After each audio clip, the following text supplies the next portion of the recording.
Welcome to Fix the World with me, Katie Tracy, and Sam Avery. Hi. Hi. Hi. I couldn't choose which word to say. I was going to say hello and then I was going to say hi and I just went, hey. How's it going, Sam? I'm great, you know. Yeah. How are you? I'm all right. I am in the middle of a little bit of a quandary with my deodorant. Oh, so no. I'm glad you're not sat Are too you a close to me. roll-on or a perspirant? I'm an anti-perspirant, but I use this certain brand, and certain brands I trust, certain brands I don't, and this one seems to work. But my wife thinks that my deodorant smells of Bow. Which deodorant is I think is it Sure? Is it? Sure. I can't even remember. Dove. It's Dove. And I buy it and I spray it on, and she goes, "You fucking stink." I'm like, "That's me deodorant." So she thinks I stink. So now I'm paranoid that my good smell is actually horrible. Well, Mick got this cheap one from the Aldi or somewhere. I don't know where it was from, but it was like a really pungent 1980s smell. So when you go in bed and you want that to put his arm around me, and I was like, please don't. I'd rather you smelled a BO because it was so bad. I was in bed with, what was his name? Henry Cooper. Proper 1980s He's taken to using mine. Yeah. And I have roll-on, and I'm just not about that life. No, you don't want to share roll-on, do you? I remember especially when he does his back sack and crack with it. Yeah, some roll-on should not be rolled in certain areas. No. I like to have my own deodorant, but I do use my wife's. And when I use my wife's, it seems to work better for me, and I feel like a modern woman. Do you? So yeah, I feel like you could go rollerblading. With a dog? I feel like I'm just singing 9 to 5, and I'm like, all the single ladies. So you're going to change your brand? I'm going to have to, aren't I? Because my wife thinks I stink. So you can't try before you buy with deodorants though, can you? Not really, no. Although I used to... do a little spray in Superdrug and then do a couple of laps of the aisles and then go, hey girl behind the counter, how am I smelling? Would you sleep with me now, love? All right, put the Birdie song on, let me do the dance, and then see how you feel in a minute. You're still horny. I used to do a paper round, and it was the local free paper.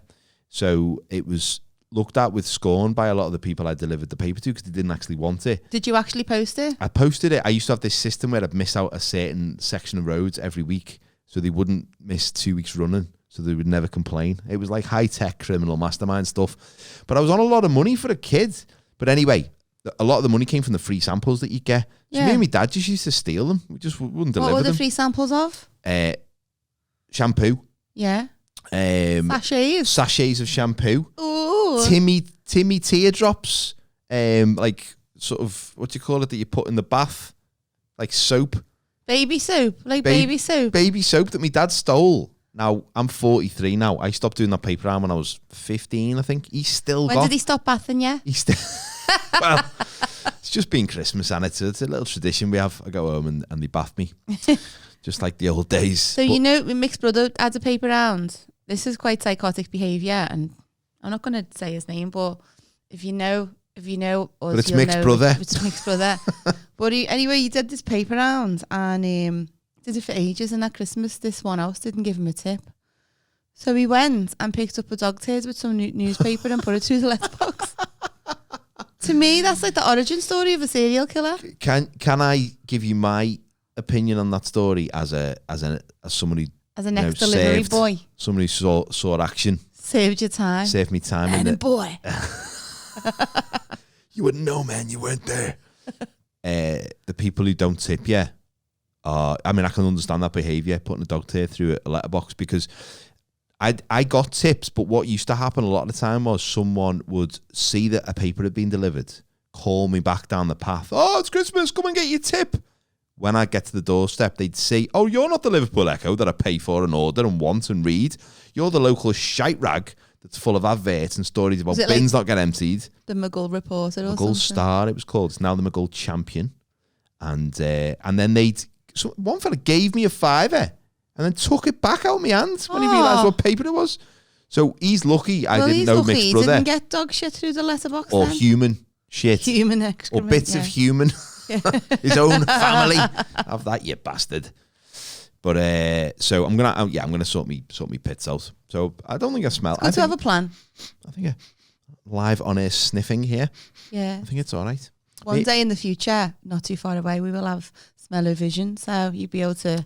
Do you think that's ever going to come in? Imagine. Because they used to talk about that in the 80s. Have you seen them at the 4D or 5D cinemas? Yeah. Where the chairs move and Yeah, but they're horrible, aren't you they? have like wind blowing in your face and like if you're in the sea, you get a spray. Well, apparently there's a 5D porno cinema in Amsterdam. Oh, no! What are they squirting in people's faces? John West. Ooh.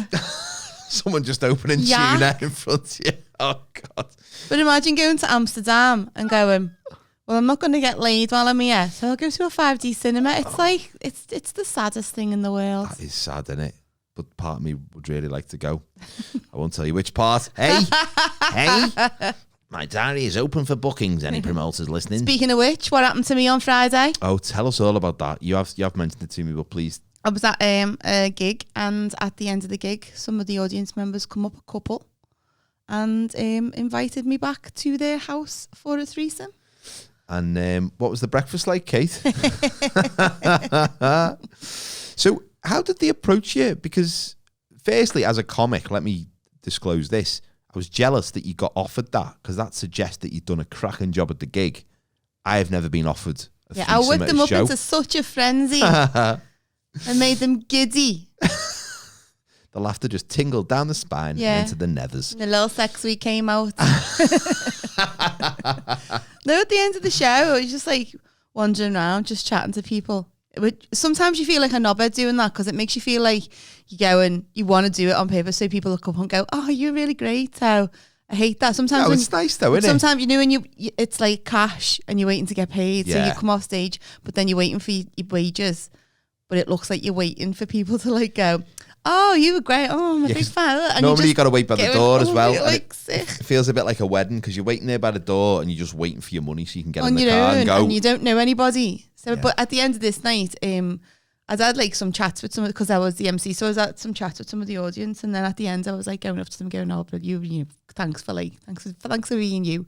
Thanks for doing what you know, getting involved and whatever. Yeah. And then this man and woman come up and they just went, oh, we loved you. You were really great. And I went, oh, thanks very much. I'm glad you liked it. And they went, so you're staying in Chester tonight? And I went, oh no, I'm going to drive home. And they went, oh no, because what we were going to say was to Jess, because we really, really like you. And I was like, it was, you know, do you want to come back to ours? Because if you were up for it, we'd really like to have a threesome. Oh, so they just said it. There was no just came out with it, and I just went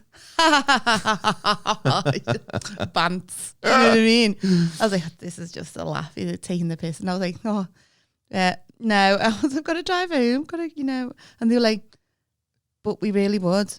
And I was like, no, it's fine. I went, it's not my scene, but you know, thank you for the opportunity. And they went on their way, and I went on my way. But they were legit. But there's something nice in the fact that they were just outright asked you. There was no weirdness involved. It's like, this is what we want. Do you want to be a part of it? No, you don't. Fair enough. It made me worried about my stage persona. Like, what kind of vibes am I throwing out? Well, if this becomes that people regular... go, it will be absolutely normal to go and ask a complete stranger if they want a threesome. I'm going to find out where your next gig is, and I'm going to pay someone in the audience to proposition you with a threesome or a foursome. And every gig you do, it's going to get higher. Yeah. It's going to be like 15 people. We just wondered if you wouldn't mind trying this gimp mask on that quick. I've got a snooker ball in my bag, and I think it fit perfectly in your gob. What I really should have said was, I am far too lazy for the threesome. I am just about have enough energy for the twosome. A twosome, yeah. If you're the lazy person, what's the lazy part of the threesome? I was going to say the middle, but I think that's probably, you've got to serve two masters then, haven't you? No, I'll just be like, oh, go on, you do it, I'll watch. Just shout encouragement. Just be like that, going. Yeah. Scrolling through Instagram, going, nice, good one. Can I live tweet? Great move. I live tweet this threesome. Keep doing what you're doing. Go on, give her one. Go on, take it. Go on. Well done. You're all winners. Oh, watch out for them curtains. And then at the end, put one of those big, like, silver Macs on that. Give them a Mars bar and a Lucasade. Yeah. Rub the shoulders, tell them they did great. Oh, you were wonderful. That bit in the middle. Oh, you were great. Yeah, like Rocky's coach. Yeah. You got to shit thunder and eat lightning. You did great, boy.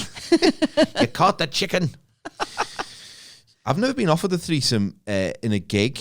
I think I have once. on a night out, but it was from two other fellas. So it was an easy decline from me, unfortunately. Well, but I did appreciate the offer. And again, it wasn't weird. flattering. It was flattering, it was, yeah. I did think they were working the way down the room asking anyone. And I don't think I was first choice. Yeah. But it was still nice to be in the mix. That couple just completely overestimated my stamina and arsedness. Maybe you were holding the mic wrong. All right. All right. As far as they're concerned. God, have you seen the way she grips that? It's like Whitney on speed. What made it worse was the woman of the couple looked a bit like me. Oh, God.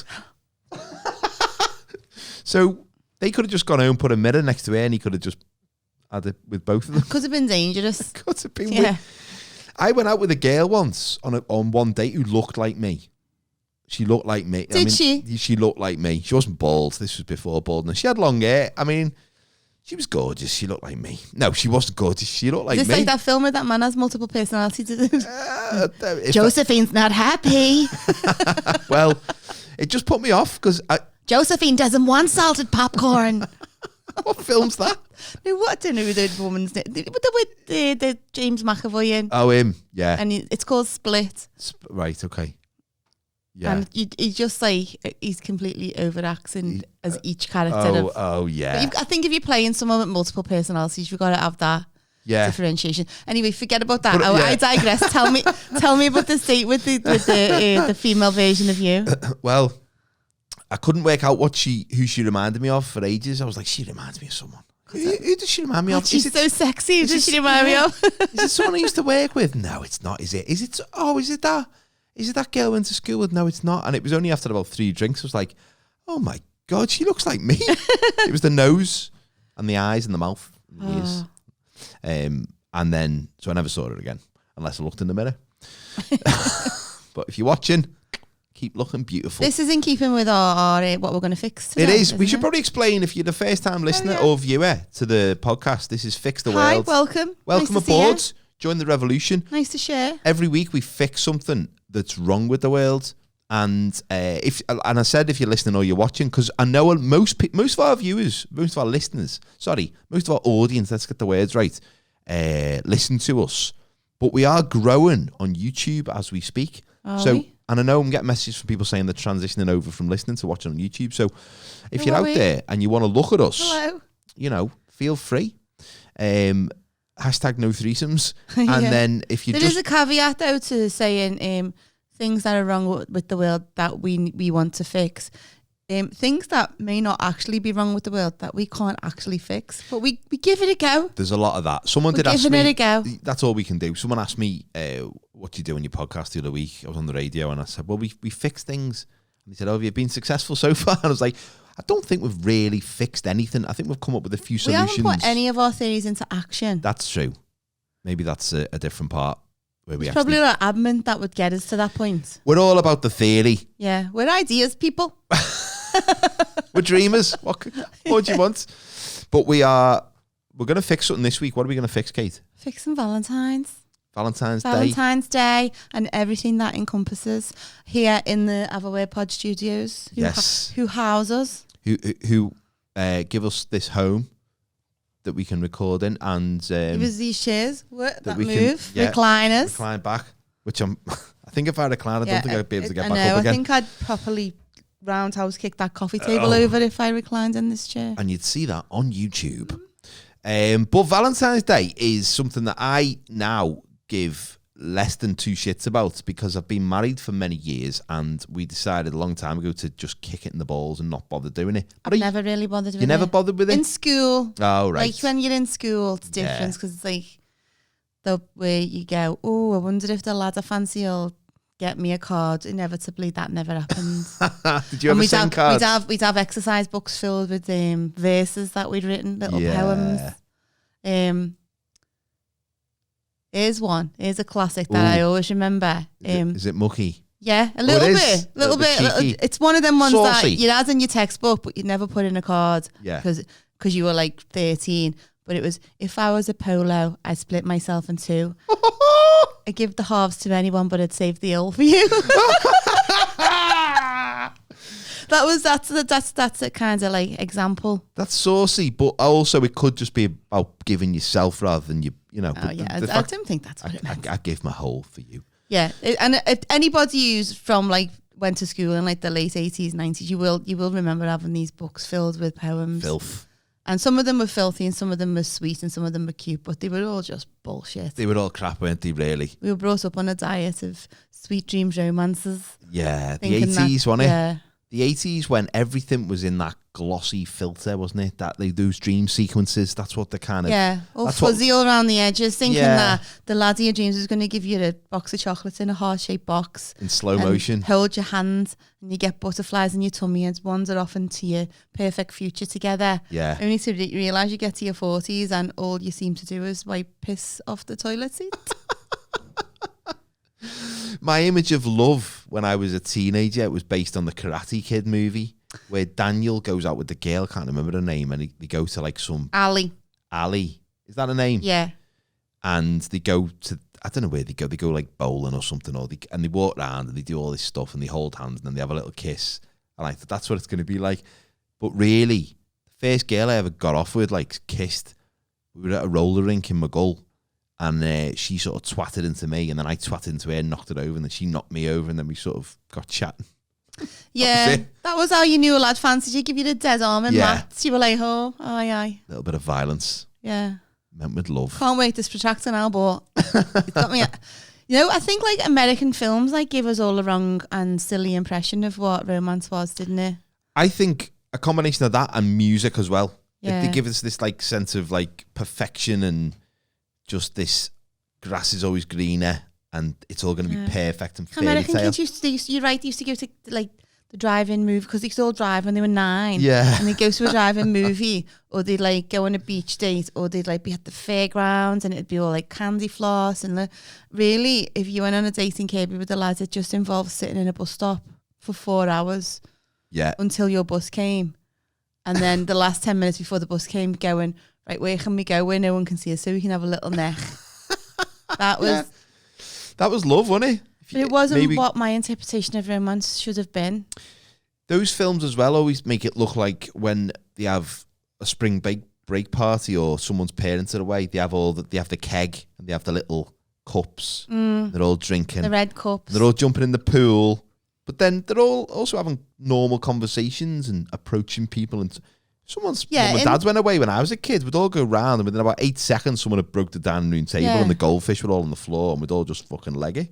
Yeah, or you come in and go, we've got to go. I've just been sick by the back of Denise Lloyd's couch and I need to go before anyone finds out it was me.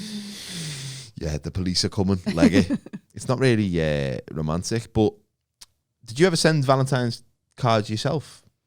I'm sure I did. I can't really remember to who because it was quite a long time ago. I had like boyfriends who like you'd get Valentine's cards for, but there was the girls and lads who just were like, you know, like, here's a Valentine's card, don't tell anyone I give you it. And then there was the girls and lads who were like totally involved, totally like uninhibited, and they'd go to the card shop and buy the big Mr. Postman cards and like fill it with hundreds and hundreds of verses, and there'd be like chocolates and flowers and Garfield mugs and all that. And they were the ones I'd be like, I wish I was as uninhibited as you. But if I walked in our house with a Mr. Postman card, I would just get ripped. Oh, God, yeah.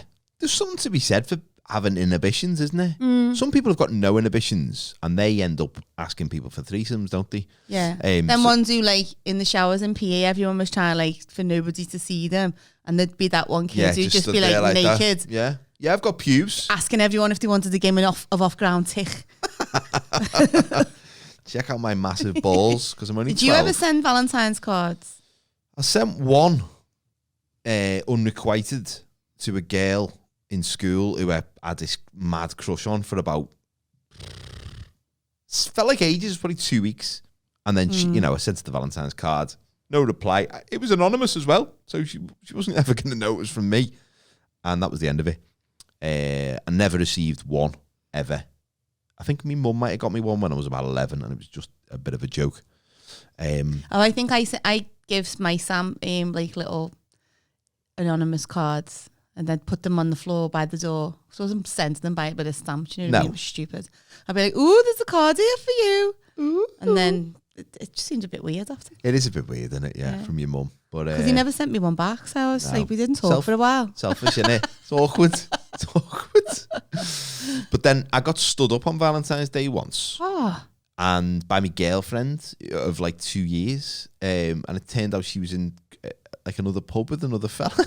Oh my God, how old were you? I think I was 20. That's heavy, that bitch. It was heavy at the time. But, you know, it all worked out well because she was an absolute psychopath. Did you see it coming? Not really, no. I mean, on the day, it was pretty grim, to be honest. It was. I mean, you know, it was a long time ago, so it's funny now. No, but you'd never forget that. I wouldn't. No, because I arranged to meet her as well. So I walked into the pub, and I was like, "Where is she?" And I saw the sister, and I went, where is she? And she went, "Oh no, she's in Crosby, isn't she?" And she was with some other lad that she then started seeing. So that probably put me off Valentine's Day a little bit. But then a couple of years later, I was actually on a date with a girl on Valentine's Day, and I was trying to impress her. It was one of them. I really thought, I really like this girl. I really want to impress her. Didn't have any money at the time, but I booked us a table in this cocktail restaurant in town. Ordered a couple of cocktails. Waiter brings them over. She's dead impressed, and I'm like, "Oh, this is good." And I don't get a bill, so I just ordered another one. And they bring that one over as well. And obviously they're going to bill me at the end, aren't they? Mm. But I got carried away, and we must have had about 5 or 6 cocktails each. And in the end, I was like, I had about £13 in my wallet. Oh my! And Lord. I said to this woman, "We're gonna have to do a runner." And she went, "Ha ha ha!" Laughed, and I went, "No, seriously, we're gonna have to get your bag. We're gonna have to go." That is bad form, and Sam. we stood up and we just quietly walked away. And I never heard from her ever again. Oh my God. And I don't really blame her. What's a worse crime? Doing that or going out with someone else on Valentine's Day? I think what I did was worse. Going out with... No, I think going out with someone else. Yeah. Well, yeah, it is, isn't it? Really. Pick the most romantic day, in inverted commas, of the year to publicly cheat on your boyfriend with absolutely no shame or bother about how it might make them feel. Didn't even have the courtesy of dumping you that morning, but saying, "You know what, if I was you, don't turn up tonight." Yeah, but I think, do you know what? If memory serves, I think that night, I remember thinking, for about an hour I was a bit gutted, and then I remember thinking, well, it's probably for the best, innit? So I don't think our relationship was in good nick for me to have that reaction. No, if you're all right a week after, you're like... An hour after? You were like, it was never really a thing. It wasn't love. me and Mick don't do Valentine's Day. We didn't really do cards that often because we're just not bothered. We're old now. But the couple of years when we were first seeing each other, and we go, I remember getting him a Valentine's card, and he'd gone, "I didn't get you Valentine's cards. I didn't know we did it." And I was like, "Oh no, that's fine. We won't do it next year." And then the following year, I didn't get him anything, and he got me a Valentine's card, and I was like, "Oh, I feel like you've forgotten," which is just basically a thing for our life, because he does forget everything I tell him. So I was like, well, okay, so next year we definitely won't get Valentine's, and now we just don't. Oh, good. But my birthday's the day before Valentine's Day, so we never really go out on my birthday because it's just Valentine's bullshit everywhere. Yeah. It is fun when you see those young couples when there's a lot of pressure on it. It's cute, isn't it? It is quite cute when you see like a 16-year-old like couple. a teddy bear in it. Yeah, and they're in Pizza Hut having a little meal. It is quite nice, isn't it? You say enjoy it while it lasts. Yeah. This romance is not going to last. It's not going to last. I went bowling with my first ever girlfriend on Valentine's Day when I was, I think, 16. Went bowling. And throughout the whole date, I had one headphone in because I was listening to the Everton game. I think it was an FA Cup replay against Stockport County. We won 2-1. I think, or was it 3-2? Went to extra time. I remember she was really pissed off. I don't know why. Sam's dad sent me a Valentine's card, and it adds, he wasn't the most romantic of people, and it just adds in it, "To Kate, all the best." On a Valentine's card, all the best. All the best. Didn't even bother to make it rhyme. All the best. It's weird Valentine's Day though, isn't it? Like the one day that you're supposed to be romantic. Yeah. There should be other days for other emotions. I have romance every day. I'm oozing with romance. Full of romance. That's why I smell the way I do. Pheromones, that's what it is. Yeah, well, it will be when you change your deodorants again. I'll be fine. You'll have that romance back in your life. But if they have a day for love, why don't they have a day for other emotions like hate? Hate day? Jealousy. I have every day the hate Spite. day. Yeah, spite. Oh, spite day. Happy Spite Day. Yeah. I could be that saint. When I'm dead, Saint Sam's Day. The patron saint of spite. Is that what you'd be the patron saint of? I think so, yeah. Or petty grievances. I think that's mine. Yeah. The patron saint of petty grievances. And what you do is on that day, you find someone who's just mildly annoyed you years ago and you remind them of it and why you're still annoyed at them. Yeah, that's a good one. Or you go to a shop that gave you subpar service and you stand outside booing. Or you just go in and buy a load of stuff and pay in pennies and don't even count it out for them. Yeah, or you take it to the till and just walk off. Yeah, I think I'd like to be the patron saint of arseholes. People who behave just sarcastic or rude or just stupid, just like you say, petty. Yeah. It'd be good to be the patron saint of pettiness. It's a good feeling. Yeah. I'm not advocating it because it damages your soul. But there's something quite nice about holding a grudge. I'm really good at that. Holding long. Oh yeah, I can't. Yeah. Can you? Oh yeah, there's a shop on Smithdown Road that me and my wife nearly used for our wedding cakes, and they gave us slightly subpar service. And every time I drive past, I still boo under my breath. I go boo. Kind of. But like with people that you know, can you hold a grudge? Because I can't. I can't have an argument and then like fall out. I have friends, if they have an argument with their fella and they'll go, "Oh, I haven't spoken to him for about 3 weeks," and that's all. I just can't be asked at them, not all. And I'll go, "How can you live like that?" And like, I can't do that. Even if I think I'm in the wrong, I'm not in the wrong, and they are. I still can't. No, I'm not. I can't keep that up. Yeah, I can't keep that up. That's not soft. It's not good for you either, is it? But it won't back down. So what I do instead is when you get sick of not talking, I just go, "I'm making a cup of tea. Do you want one?" Oh, wait, that's what he'll do as well. That's how we resolve our tensions. That's a good way. And that's the British way, is just have a brew, innit? And brush it under the carpet. But that's it, and pretend nothing happens and just let it bubble under. But maybe there could be a patron saint or a saint's day of like rekindling old friendships or like apologies. That wouldn't work. That's what social media does. You reconnect with friends you went to school with and you're like, "Oh, let's meet up, blah, blah, blah." Yeah. And you never get round to it. No. How about the patron saint of unblocking everyone on Facebook that you've blocked? Just for one day you unblock them all and just go, "Oh, Jesus Christ." I think one day in a couple of 100 years' time there'll be a patron saint of social media. There probably will. Saint Gemma. Hashtag living my best life. Saint Gemma. Great name. Saint Hashtag. Saint Hashtag. Happy Saint Hashtags Day. So I did a little bit of research on Valentine's Day. Oh yeah, go on, hit me with some of that. Well, it's not very interesting, but do you know saints are made saints because they're expected to keep up the good work in the afterlife? I didn't know that. So after they're there to answer your prayers and look out for you. So what defines a saint? Don't you have to perform 3 miracles? Is that right? I think that's right. As someone who's not religious, I believe that's correct. So you get canonized, you're a saint, right? Yeah. Well, Father Collins in St. Joey's in Kirby was canonized. And I'm pretty certain 3 miracles weren't performed in Kirby. I suppose it depends how you define a miracle. Well, no, sometimes the paddling pool in the park got filled, so... There we go. That's one. Without water. And he was a teacher. No, he was just a priest. Just a priest? Tiny priest. Maybe he gave up It's smoking. to do with him.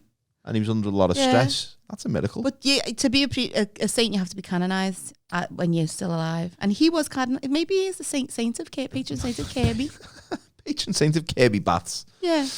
But what you're saying is that so patron saints or saints, when they die, the work isn't done. They have to continue the good work in the afterlife. Yeah, they look over the people that they are the saint. So Saint Valentine, right? He's not just a saint of love and romance.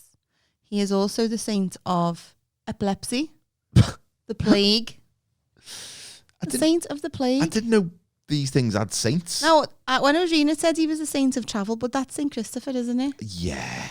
Because I used to know people in school who had a Saint Christopher to keep them safe on journeys. Or they'd have it in the car. Yeah. Yeah. But then people still had to get the 20. So where was Saint Christopher? Well, maybe that's... With his winged chariot. That's when you really to need get them them to school.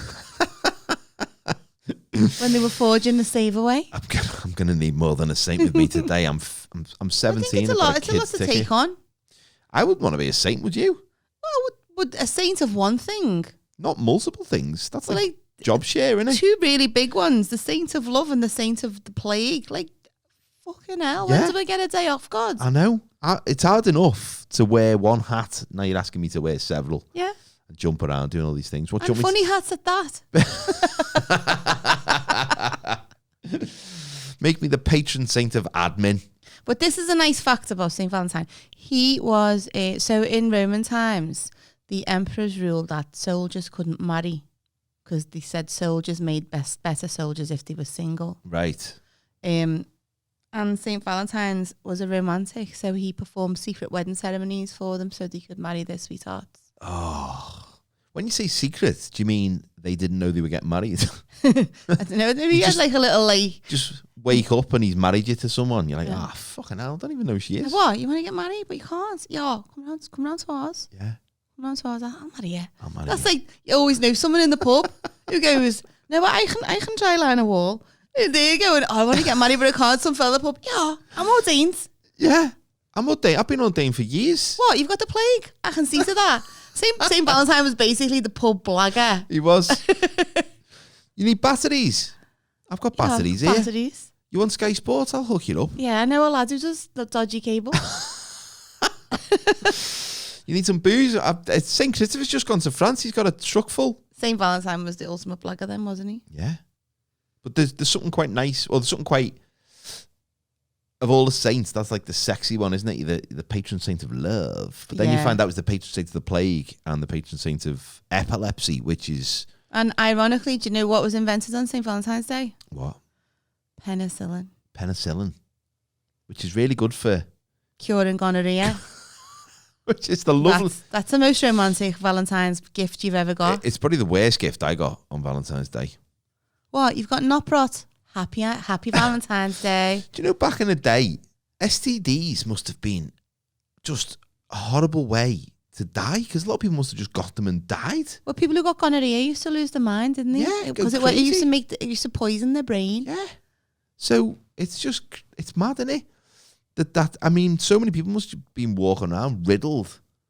So, but that's a little trick of biology, isn't it? This is to try and stop people from going with loads of different partners. Yeah.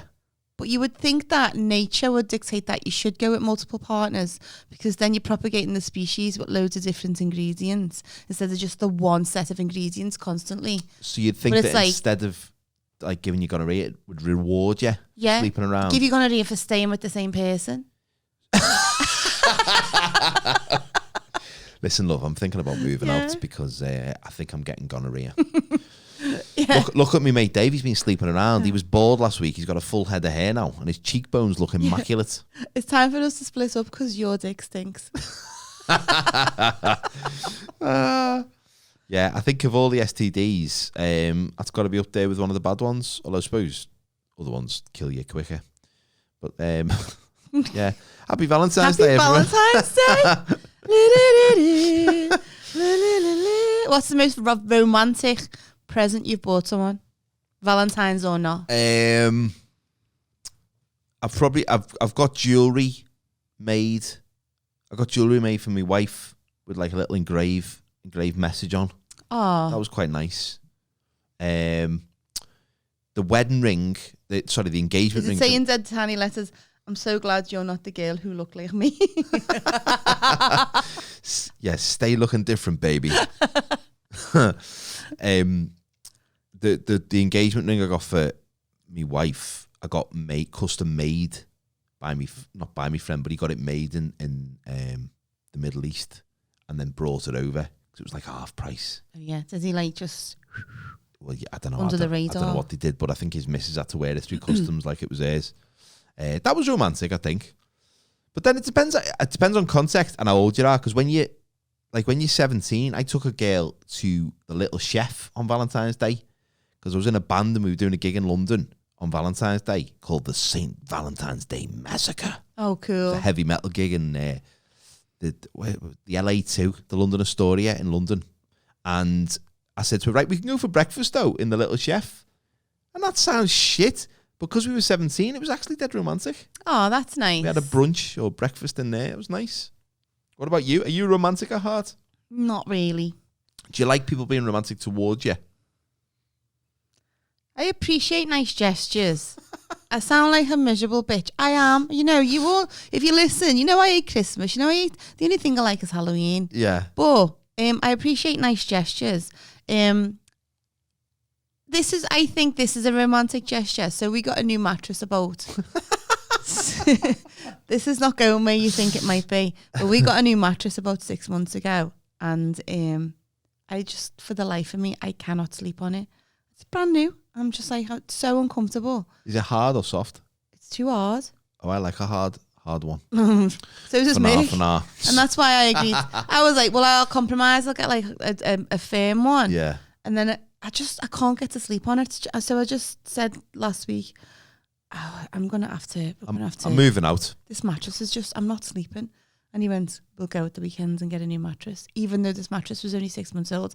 And we went on Sunday and he just went, pick whatever mattress you want. Oh, that's nice. And that's romantic. That is romance, isn't it? It's kind and it's a lovely gesture. And I don't think people in that ideal of what romance is, like we talked about with like 1980s Hollywood movies, they don't see what real romance is, which is... It's real kindnesses towards each other. Like, there's always them girls, isn't there, on like Instagram and Facebook, boy done good. And then a picture of like a Michael Kors watch or whatever, and you're just like, ugh. And I'm like, oh, I'm so made up. I needed a new exhaust for me little golf, and he got me that.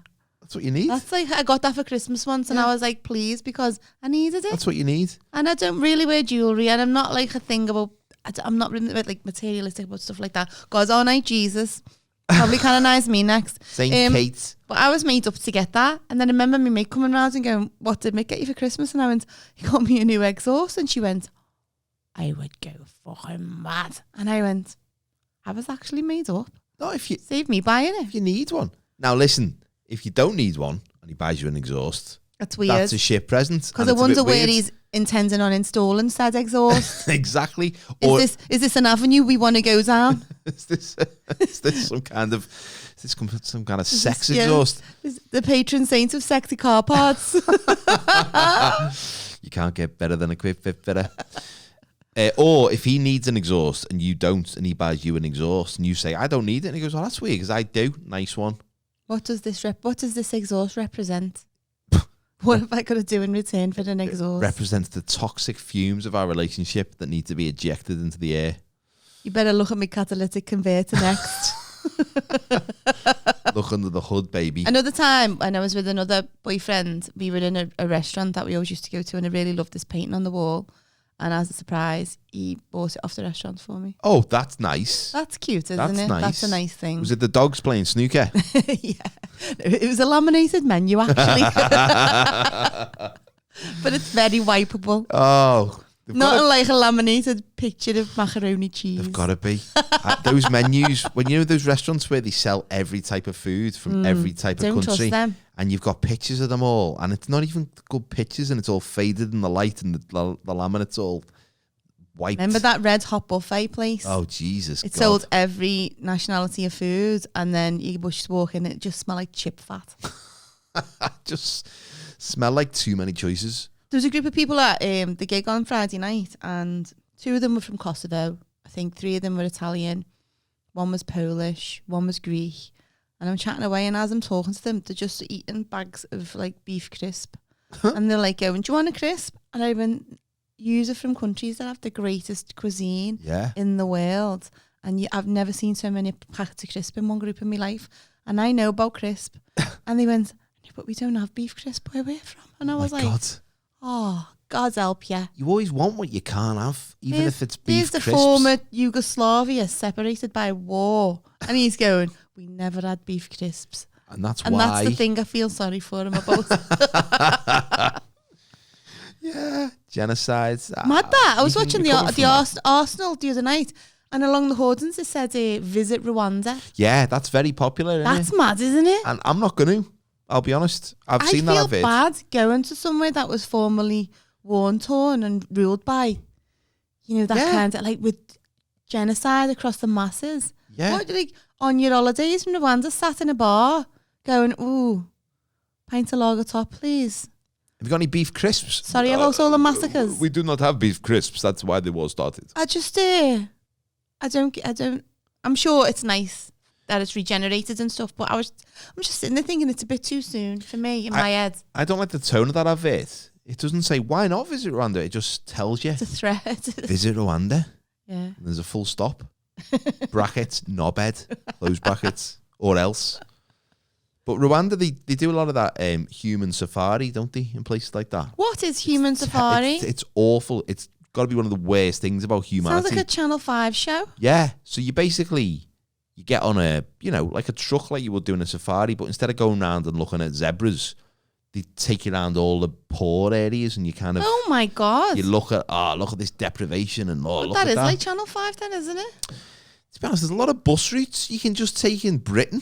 Yeah. Why would you... No, get the 10 to the Swan. Yeah. From town. It's a human safari. It's a human safari. Not even looking out the window, just on the bus. Just the staff. Oh my God, that's horrible. So, yeah, I don't think I'm ever going to do that. But, I mean, you could... Never say never, Sam. Never say never. One day you might go, everyone else is doing it, I may as well go on a human safari. Yeah, Sam's not here this week. He's decided to visit Rwanda. Yeah. He's gone to Rwanda. He's gone to Holiday Rwanda. of a lifetime. It was an offer he couldn't say no to. So Anyone is watching from Rwanda, change your mind. Tell us it's a nice tourist destination. I just keep thinking the genocide. Every time I see that advertised as a holiday destination. It's hard to get past the war, isn't it? Most of Europe was in war throughout the 20th century, but then, they recovered and France is quite nice now. We bounced back. We bounced back like a big rubber ball. Without any prejudices whatsoever ingrained since childhood. Totally. We're all fine now, aren't we? Everything's fine. We're all okay. So how would you fix Valentine's Day? I'd ban it. Ban it. That's my answer to everything. I know. Outlaw it, make it illegal, send it underground, so then if you've really got to want it. I feel like the presents need to be modified and modernised because women spend more money on Valentine's Day than men. And it's the reason for this is because all the shite you buy is geared towards women. What you buy a man for Valentine's Day? Well, there's a big thing about sex toys now, isn't there? Yeah. There's a big drive towards, they're not, there's adverts on the telly now for like, these aren't just for women, these are for men as well. It's private business. Do you know what I mean? Yeah, but private business can form a healthy part of Valentine's Day if you're that way inclined. I don't know. If my fella went, I've got you this for Valentine's Day, and I undid the box and it was a big, gigantic rubber dildo, I'd be like, have you retired? Why have you bought me that? And he said, listen, I got you the mattress. What more do you want? Come on. It's all about give and take, innit? How would you fix it? I would fix it by taking some of the extravagant duties off St. Valentine in the afterlife. I feel like that man is going to be swamped. And I feel like he needs a little staycation. I just think there's so many other saints doing better things. Like I don't know. St. Christopher's helping people travel safely. Until he takes his eye off the ball, obviously. But there's someone going, why has this fella not replied to my text? Please, St. Valentine. Like, St. Valentine's like, there's wars all over the world there. Busy. Curing plagues. I don't know any other saints, I don't think. I know Saint Joseph. Carpenter. Saint the John. Patron saint of carpenters. Ian St. John. Oh no, he was a footballer. Saint Peter. St. Peter, which one was he? He was the patron. Patron saint of Peters. Peters, of course. Saint Patrick is there are some like bizarre saints though, isn't Saint Francis of Assisi the patron saint of dogs? Is he? Is that right? I made that up. Sounds plausible. Yeah, sounds plausible. Saint Gemma, of course. There's another one, the patron saint of lost things. Who's that? Oh, don't know. I've lost his name. I need to find out. Patron saint of... This is not great podcasting, but I need to find out. I think it is. I think it's really important work we're doing here. I'd love to get a Panini sticker book of all the saints and just have a little look at that one. I feel like Fix the World is a business. We've got a business model for whole new ranges of Panini stickers. Patron saints of weird things. Oh, lost causes. Who's that? That sounds like something I can get St. behind. Jude. Saint Everton. Yeah, they St. need. Jude. They need St. Jude. They need, because they are a lost cause at the moment, aren't they? Oh, totally, yeah. We need more than just one Saint. We need about 6 of them. In fact, we need 11 of them playing on the pitch. Yeah, that's true. But yeah, I'd send it underground. Send it underground and make it dangerous and exciting. So if it was illegal, then you'd really you'd have to want it, wouldn't you? Try harder. You'd have to, and the presents would change. They would change. Like, It's you like want everything when it's there, when there's so much of it there, you go, be like prohibition. But if they said we're banning Valentine's Day, everyone was like, oh my God, to do Valentine's Day now because they're going to ban taking it off us. Quick. All the ones who don't give a shit about it. I've heard Boris is cancelling Valentine's Day. Let's get involved this year, and just everyone start doing loads of mad stuff. That's a protest that people will get on board You with. could have bouncy castles in the street and everyone jumping up and down on them, dressed in pink. All those people who don't protest about food banks or nothing like that, but they're like, no, they're not taking Valentine's Day away from us. Let's get down to Whitehall, kick off. People are starving. I don't care about that. Something Where's that the I red felt don't tips? participate in. They're threatening to take it away, and they're not going to take it away, but I'm going to stop them. So, I think that it should be a rule that you make your own Valentine's cards and write your own poem if you're going to send one. Oh, yeah. It's got to be your own poem. It's got to be an original work, and you've got to use glitter and glue on the front. It's got to be glue. No, glitter should be banned. Oh, well, that's a different subject. That's when we fix glitter. That is another thing. You just tip it all. Your own poem would be good, though, wouldn't it? Yeah. If it had to be your own poem. We should have done more. We should have done poems for each other or for our other halves. Maybe we can do that next week. Or maybe you could send some in. Send us a poem. Send us a mucky poem. I wrote a poem for Mick. Well, it was like, so we were watching The Sound of Music last year on Easter Friday, Good Friday. I'm not religious, whatever. And raindrops on roses and whiskers on kittens. And I wrote one for him about being a roofer. Oh, that's nice. Yeah. And I can't find the words. Raindrops on... It was raindrops on rooftops and falling off gutters, etc. and so on and so forth. He was very touched. I'll find the words. I'll do it Instagram Live and sing it for you, whether you want it or not. Tune into the next episode. I might make it to judges' houses. You never know. Yeah, Kate's going to be leaving the podcast soon because she's going to become a street poet. I am going to be one of those but you'll see me at the Cambridge Folk Festival there. She's on Radio 2 next week. With me flat cap and me hemp deodorant. Spitting some truth bombs about social issues. Yeah. It's going to get real, baby. But thanks for watching this week. Thanks for listening. Thanks for being there. Thanks for being you. And we love you. If nobody else does. I don't. Sam does. I love you. I'm gonna this love is the difference between me and Sam. I got so you care much too love much. to you care give. too much. I had a good night's sleep last night and I'm in love with everyone. Feel good. Oh, that's nice. But yeah, if you want to get in touch, drop us a line, fixtheworld999@gmail.com or find us on social media. We're on all the platforms except Snapchat. I think that's it. Are we on Bebo? We're not on Bebo. We're not on Friends United. Is Bebo a thing? I think they brought it back, didn't he? But everyone just went, why are you doing that? What about Space Face? Are we on that? Space Face? I made that up. Face Party? That was a real one. I know that's my face. But yeah, get in touch. And thanks for listening. Leave us a review. Give us a like. Give us a comment. And we will see you next week. Tell your mates are great. Thanks. Bye. Bye.